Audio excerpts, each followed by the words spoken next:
मागच्या व्हिडिओमध्ये तुम्ही सर्वांनी पाहिलं असेल की बेबीचं ग्रँड वेलकम झालं, खूप मजा केली, खूप धमाल केली. खरंच तो दिवस खूप एन्जॉय केला आम्ही सर्वांनी मिळून. जर का तुम्ही अजूनपर्यंत तो व्हिडिओ पाहिला नसाल तर डिस्क्रिप्शन बॉक्समध्ये तुम्हाला लिंक दिली आहे, तिथं जाऊन तुम्ही चेकआउट करू शकता आणि त्या व्हिडिओला लाईक पण करा. त्यानंतर आम्ही असं ठरवलं की मामा मामींना आम्ही मेट्रो दाखवायचं होतं. मेट्रो नंतर भीमथडी जत्रा चालू होती पुण्यामध्ये, तर आम्ही ती भीमथडी जत्रा सुद्धा पाहिली. भीमथडी जत्रेनंतर आम्ही घरी आलो. भीमथडी जत्रेमध्ये खूप गर्दी होती, भयानक गर्दी होती, चालायला सुद्धा जागा नव्हती. मग त्यानंतर आम्ही लवकर घरी आलो. पण लवकर घरी आल्यानंतर आम्हाला असं झालं की बाबा आता काय करायचं. आता संध्याकाळचा आमचा प्लॅन होता की काहीतरी हॉटेलमध्ये जायचं, जेवण करायचं. पण नंतर आम्ही प्लॅन चेंज केला. आम्ही म्हटलं की चला वाकडमध्ये पुण्यातील सगळ्यात मोठा मॉल झालेला होता, त्याचं नाव आहे मिलेनियम मॉल. तर आम्ही ठरवलं की तो मॉल मामींना दाखवायचं. आणि त्यानंतर मॉलमध्ये गेल्यावर जी धमाल झाली, जी मजा केली आम्ही, हा व्हिडिओ तुम्ही शेवटपर्यंत पहा तर तुम्हाला कळेल की आम्ही खरंच किती मजा केली. मामी किती हसल्या, VR सेट लावल्यानंतर मामी किती घाबरल्या होत्या.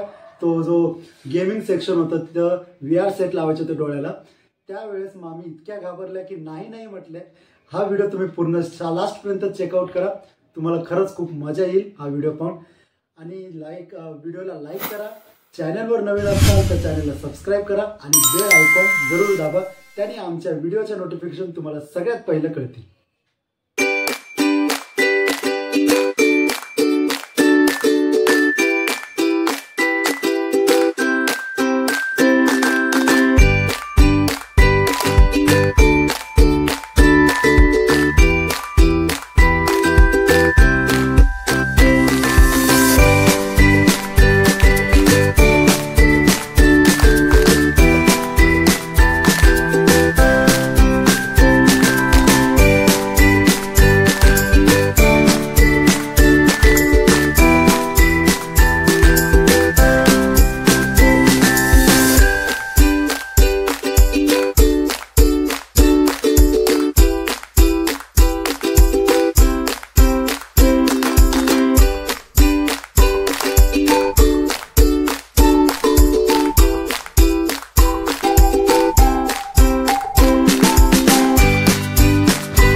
Manoranjan mix.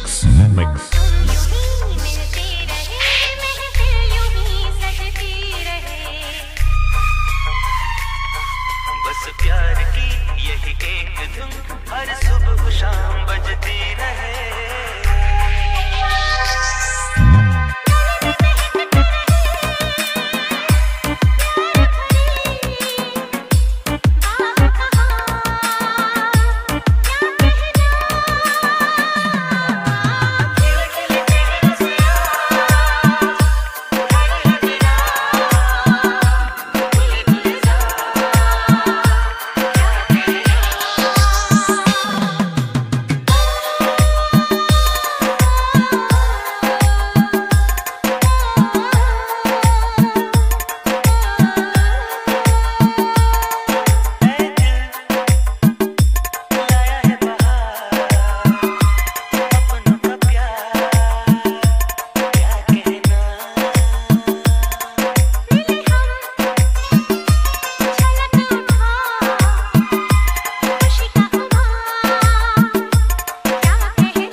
RSTUVWX YZ I love you. DJ MK Music.